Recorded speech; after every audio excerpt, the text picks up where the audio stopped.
Kuasa hukum Brigadir J, Kamarudin Simanjuntak dan Johnson Panjaitan, mengaku geram pasalnya mereka merasa gelar rekonstruksi kasus pembunuhan Brigadir J yang dilakukan pada hari ini Selasa tidak dilakukan dengan transparan.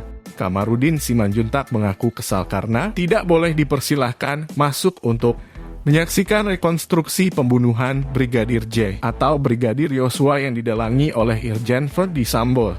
Dia mengatakan bahwa dirinya yang merupakan pengacara korban hanya boleh menunggu di luar. Pengacara Brigadir J lainnya, Johnson Panjaitan, menambahkan soal transparansi saat rekonstruksi kasus Brigadir J hanyalah omong kosong, tidak seperti yang diharapkan. Sumatera, Jawa, Bali, daerah lainnya, pengacara keluarga Brigadir Yosua, Kamarudin Simanjuntak dan mantan Kadif Propam Irjen Verdi Sambo, Dedi, memaparkan proses rekonstruksi diupayakan selesai dalam 1 hari dan dilaksanakan secara berurutan mulai dari lokasi perencanaan di Jalan Saguling I3, kemudian lokasi penembakan di Jalan Duren 3. Para tersangka kasus dugaan pembunuhan Brigadir J diminta publik menggunakan baju oranye atau baju tahanan saat rekonstruksi di TKP. Irjen Dedi merespons permintaan baju oranye atau baju tahanan kepada Verdi Sambo CS. Menurut dia, hal tersebut bisa dilakukan ketika penyidik yang berwenang menyarankan menggunakan baju tersebut. Namun, beda dengan tahanan lainnya, Putri Chandrawati akan hadiri gelar rekonstruksi tanpa menggunakan baju tahanan seperti 4 tersangka lainnya. Dedi mengatakan rekonstruksi akan digelar pada pukul 10 pagi. Kapolri sudah berjanji untuk bersikap transparan pada proses rekonstruksi. Jika pengacara dari pihak Brigadir J dilarang melihat proses tersebut, tentu ini tidak dapat diterima. Tentunya pengacara pihak keluarga korban mempunyai kepentingan untuk memantau rekonstruksi tersebut. Semestinya kepolisian tidak boleh membiarkan adanya masyarakat bertanya-tanya tentang kebenaran proses rekonstruksi tersebut, karena kasus ini menentukan keberhasilan dari recovery kepercayaan publik terhadap institusi Polri.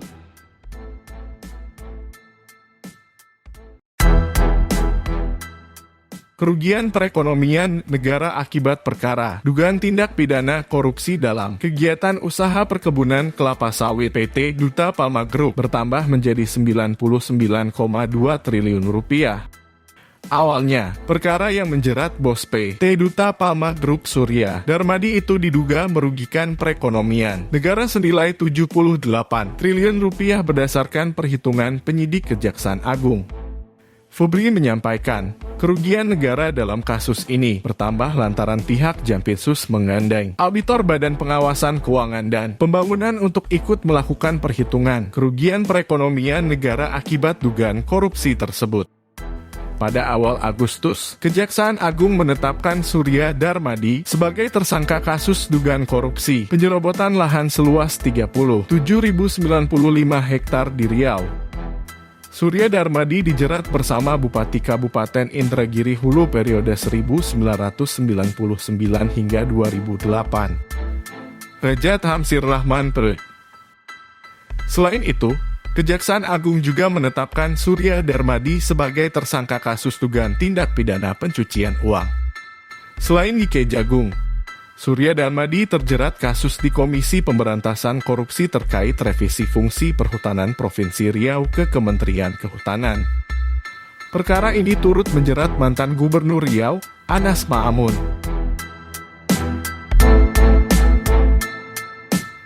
Kasus korupsi, pencucian uang, dan penyerobotan lahan alih fungsi hutan yang dilakukan oleh Surya Darmadi memberi gambaran betapa bobroknya oknum-oknum penyelenggara negara yang terlibat dan bagaimana lemahnya pengawasan terhadap praktik-praktik seperti ini. Itulah kenapa negara jangan sampai dikuasai oleh para oligarki, karena mereka akan menghisap potensi bangsa ini hanya untuk kepentingan mereka saja tanpa peduli dengan nasib rakyat. Jika seorang Surya Darmadi bisa melakukan tindak pidana seperti ini, tentunya negara harus menelusuri juga praktek-praktek yang berkecenderungan mempunyai pattern yang serupa untuk menyelamatkan aset-aset negara.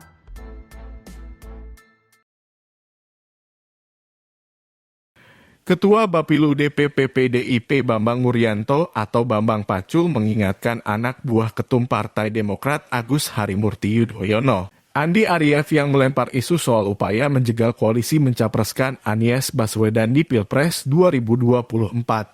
Bambang Pacul meminta Andi Arief membaca rule of the game atau aturan main dalam proses pencapresan. Menurut Bambang Pacul, ketentuan tentang pencapresan sudah diatur dengan jelas dalam UU Nomor 7 Tahun 2017 tentang Pemilu. Karena itu, kata dia, selama aturan mainnya yang diatur UU Pemilu ditaati, maka tidak menjadi masalah.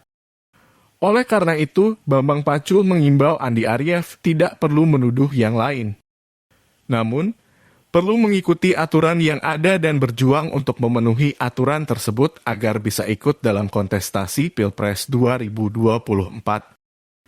Sebelumnya, melalui akun Twitternya, Andi Arief mengatakan ada upaya menjegal Anies Baswedan di Pilpres 2024.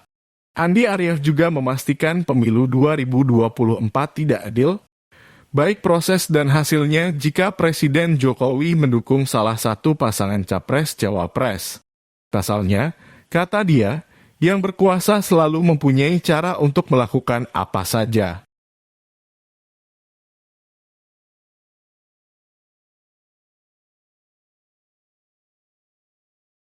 Menarik mencermati pernyataan Andi Arief terkait penjegalan Anies Baswedan sebagai Capres 2024. Andi Arief yang merupakan Ketua Bapilu Partai Demokrat, partai yang pernah berkuasa selama 10 tahun, dan mendudukan Ketua Dewan Pembinanya sebagai SBY, sebagai Dewan Pembinanya, tidak bisa dianggap main-main. Informasi yang dia terima dan disampaikan adalah serius. Nama Gubernur Anies Baswedan memang menjadi salah satu capres dengan tingkat popularitas dan elektabilitas dalam setiap survei yang dilakukan lembaga-lembaga survei terkait pemilu 2024. Kerja nyatanya membangun Jakarta selama dia berkuasa dan kebijakan-kebijakannya yang dianggap lebih pro kepada rakyat dibandingkan kepentingan oligarki membuat namanya digadang-gadang oleh masyarakat luas sebagai Capres 2024. Nampak memang ada upaya untuk menjegal Anies Baswedan mendapatkan tiket untuk maju menjadi Capres pada 2024 mendatang. Karena mereka khawatir jika Anies berhasil mendapatkan tiket untuk 2024, maka Anies akan menang pada pemilu 2024. Dan ini akan menjadi ancaman bagi kelompok oligarki yang saat ini mencengkram kuat Indonesia. Keberadaan Anies menolak dan menstop proyek oligarki yang ada di Jakarta. Bahkan keberaniannya melawan Menko Marves Luhut Binsar Panjaitan LBP menjadi bukti yang kuat bahwa Anies Baswedan bukanlah bagian dari kelompok oligarki kekuasaan saat ini. Bahkan dialah lawan yang sepadan untuk menghadapi oligarki saat ini.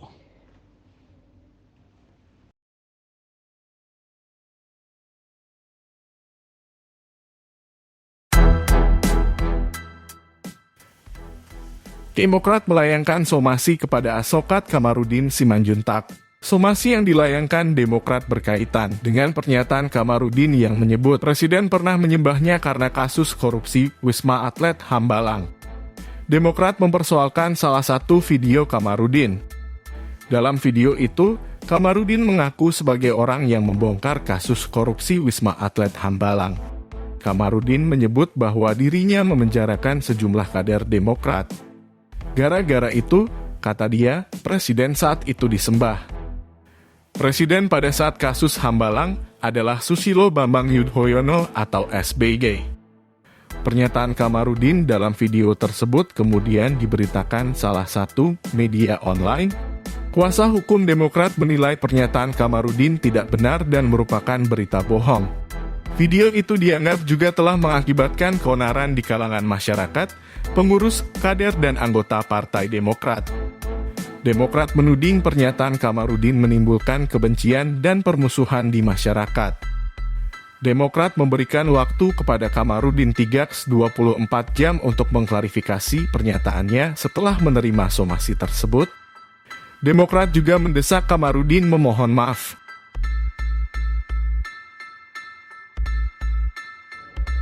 Kamarudin Simanjuntak, pengacara keluarga almarhum Brigadir Joshua Huta Barat, korban pembunuhan ex Kadif Propam Ferdi Sambo, mendapat somasi dari tim advokat DPP Partai Demokrat. Kamarudin dalam salah satu videonya yang beredar dianggap telah menyebarkan kebohongan dan penghinaan terhadap mantan Presiden SBY yang merupakan Dewan Pembina Partai Demokrat. Dalam video yang tersebar ke publik, Kamarudin Simanjuntak dalam sebuah kesempatan menyatakan ada presiden yang menyembah-nyembah kepadanya terkait kasus Hambalang. Presiden ketika kasus Hambalang terjadi adalah SBY yang merupakan Ketua Dewan Pembina Partai Demokrat. Pengacara keluarga almarhum Brigadir Joshua Huta Barat haruslah menahan diri membicarakan hal-hal lain kepada publik di luar kasus tewasnya Brigadir Joshua, karena kasus ini telah menyita perhatian publik secara nasional.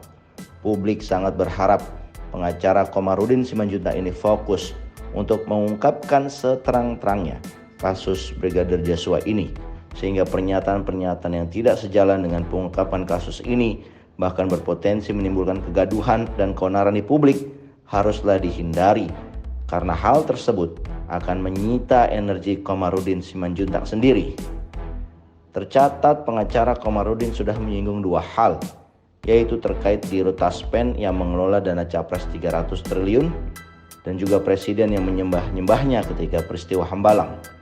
Jangan sampai kerja yang sudah bagus yang ditunjukkan Kamarudin dari awal pengungkapan kasus Brigadir Joshua yang telah membuat publik simpati kepadanya kini menjadi sirna karena perkataan-perkataannya yang tidak berhubungan dengan kasus ini, tetapi justru akan berimplikasi hukum terhadap Kamarudin Simanjuntak.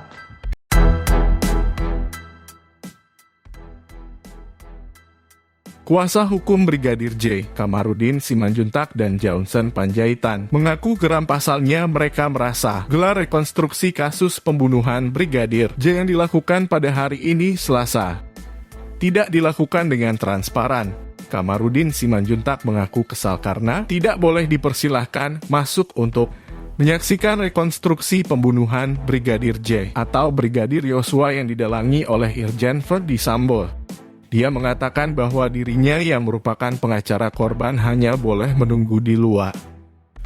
Pengacara Brigadir J lainnya, Johnson Panjaitan, menambahkan soal transparansi saat rekonstruksi kasus Brigadir J hanyalah omong kosong, tidak seperti yang diharapkan. Sumatera, Jawa, Bali, daerah lainnya, pengacara keluarga Brigadir Joshua, Kamarudin Simanjuntak dan mantan Kadif Propam Irjen Ferdi Sambo, Dedi, memaparkan proses rekonstruksi diupayakan selesai dalam 1 hari dan dilaksanakan secara berurutan mulai dari lokasi perencanaan di Jalan Saguling I3, kemudian lokasi penembakan di Jalan Duren 3. Para tersangka kasus dugaan pembunuhan Brigadir J diminta publik menggunakan baju oranye, baju tahanan saat rekonstruksi di TKP. Irjen Dedi merespons permintaan baju oranye atau baju tahanan kepada Ferdi Sambo CS. Menurut dia, hal tersebut bisa dilakukan ketika penyidik yang berwenang menyarankan menggunakan baju tersebut. Namun, beda dengan tahanan lainnya, Putri Chandrawati akan hadiri gelar rekonstruksi tanpa menggunakan baju tahanan seperti 4 tersangka lainnya. Dedi mengatakan rekonstruksi akan digelar pada pukul 10 pagi. Kapolri sudah berjanji untuk bersikap transparan pada proses rekonstruksi. Jika pengacara dari pihak Brigadir J dilarang melihat proses tersebut, tentu ini tidak dapat diterima. Tentunya pengacara pihak keluarga korban mempunyai kepentingan untuk memantau rekonstruksi tersebut. Semestinya kepolisian tidak boleh membiarkan adanya masyarakat bertanya-tanya tentang kebenaran proses rekonstruksi tersebut, karena kasus ini menentukan keberhasilan dari recovery kepercayaan publik terhadap institusi Polri.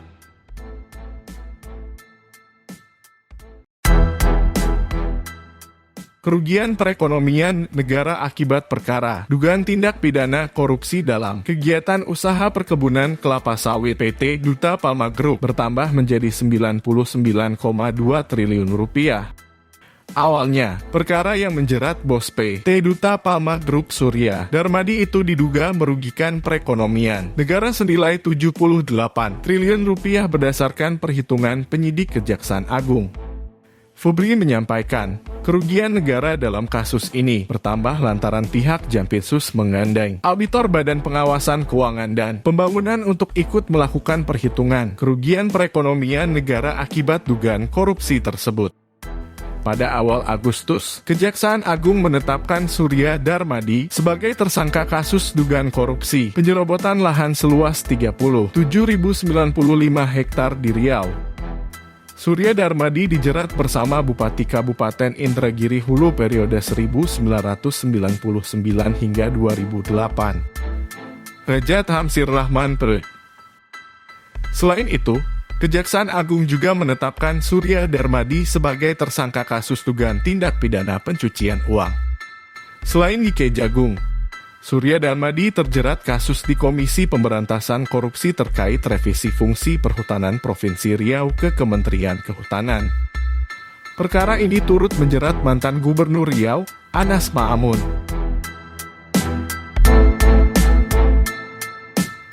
Kasus korupsi pencucian uang dan penyerobotan lahan alih fungsi hutan yang dilakukan oleh Surya Darmadi memberi gambaran betapa bobroknya oknum-oknum penyelenggara negara yang terlibat dan bagaimana lemahnya pengawasan terhadap praktik-praktik seperti ini.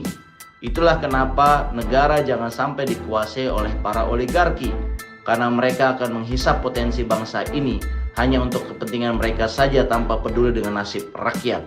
Jika seorang Surya Darmadi bisa melakukan tindak pidana seperti ini, tentunya negara harus menelusuri juga praktek-praktek yang berkecenderungan mempunyai pattern yang serupa untuk menyelamatkan aset-aset negara.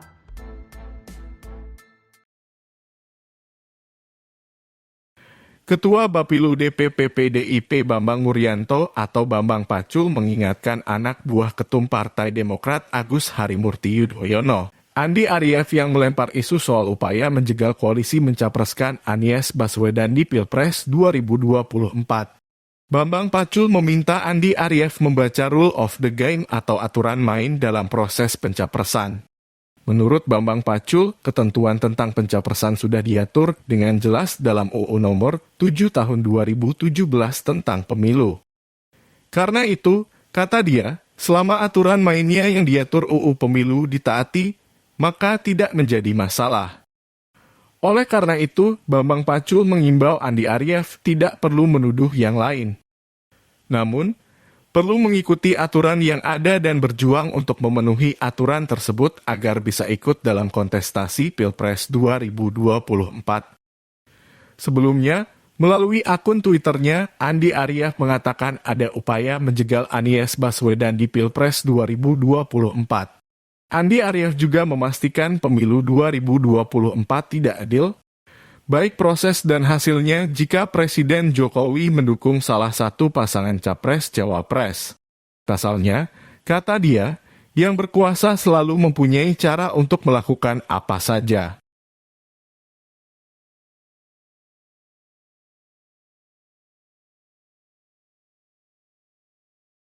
Menarik mencermati pernyataan Andi Arief terkait penjegalan Anies Baswedan sebagai Capres 2024. Andi Arief yang merupakan Ketua Bapilu Partai Demokrat, partai yang pernah berkuasa selama 10 tahun, dan mendudukan Ketua Dewan Pembinanya sebagai SBY, sebagai Dewan Pembinanya, tidak bisa dianggap main-main. Informasi yang dia terima dan disampaikan adalah serius. Nama Gubernur Anies Baswedan memang menjadi salah satu capres dengan tingkat popularitas dan elektabilitas dalam setiap survei yang dilakukan lembaga-lembaga survei terkait pemilu 2024. Kerja nyatanya membangun Jakarta selama dia berkuasa dan kebijakan-kebijakannya yang dianggap lebih pro kepada rakyat dibandingkan kepentingan oligarki membuat namanya digadang-gadang oleh masyarakat luas sebagai Capres 2024. Nampak memang ada upaya untuk menjegal Anies Baswedan mendapatkan tiket untuk maju menjadi Capres pada 2024 mendatang. Karena mereka khawatir Jika Anies berhasil mendapatkan tiket untuk 2024, maka Anies akan menang pada pemilu 2024. Dan ini akan menjadi ancaman bagi kelompok oligarki yang saat ini mencengkram kuat Indonesia. Keberadaan Anies menolak dan menstop proyek oligarki yang ada di Jakarta, bahkan keberaniannya melawan Menko Marves Luhut Binsar Panjaitan LBP, menjadi bukti yang kuat bahwa Anies Baswedan bukanlah bagian dari kelompok oligarki kekuasaan saat ini. Bahkan dialah lawan yang sepadan untuk menghadapi oligarki saat ini.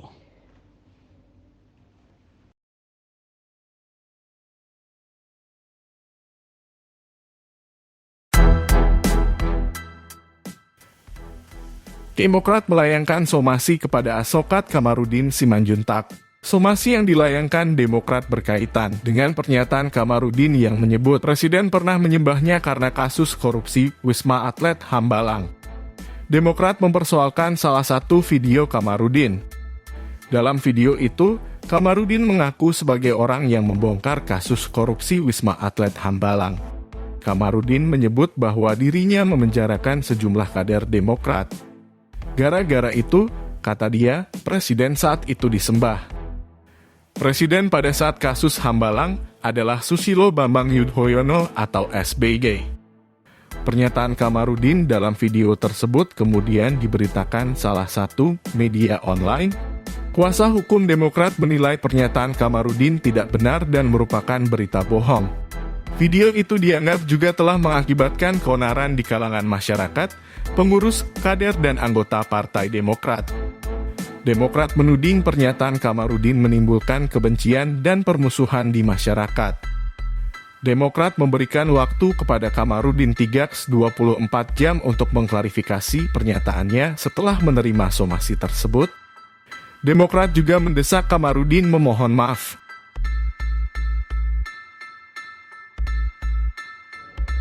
Kamarudin Simanjuntak, pengacara keluarga almarhum Brigadir Joshua Huta Barat, korban pembunuhan ex-Kadif Propam Ferdi Sambo, mendapat somasi dari tim advokat DPP Partai Demokrat. Kamarudin dalam salah satu videonya yang beredar dianggap telah menyebarkan kebohongan dan penghinaan terhadap mantan Presiden SBY yang merupakan Dewan Pembina Partai Demokrat. Dalam video yang tersebar ke publik, Kamarudin Simanjuntak dalam sebuah kesempatan menyatakan ada presiden yang menyembah-nyembah kepadanya terkait kasus Hambalang. Presiden ketika kasus Hambalang terjadi adalah SBY yang merupakan ketua Dewan Pembina Partai Demokrat. Pengacara keluarga almarhum Brigadir Joshua Huta Barat haruslah menahan diri membicarakan hal-hal lain kepada publik di luar kasus tewasnya Brigadir Joshua, karena kasus ini telah menyita perhatian publik secara nasional.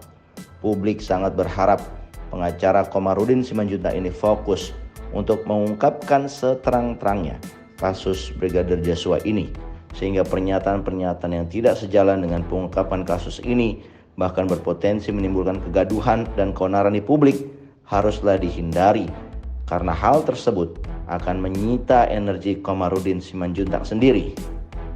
Tercatat pengacara Kamarudin sudah menyinggung dua hal, yaitu terkait Dirut Taspen yang mengelola dana capres 300 triliun dan juga presiden yang menyembah-nyembahnya ketika peristiwa Hambalang.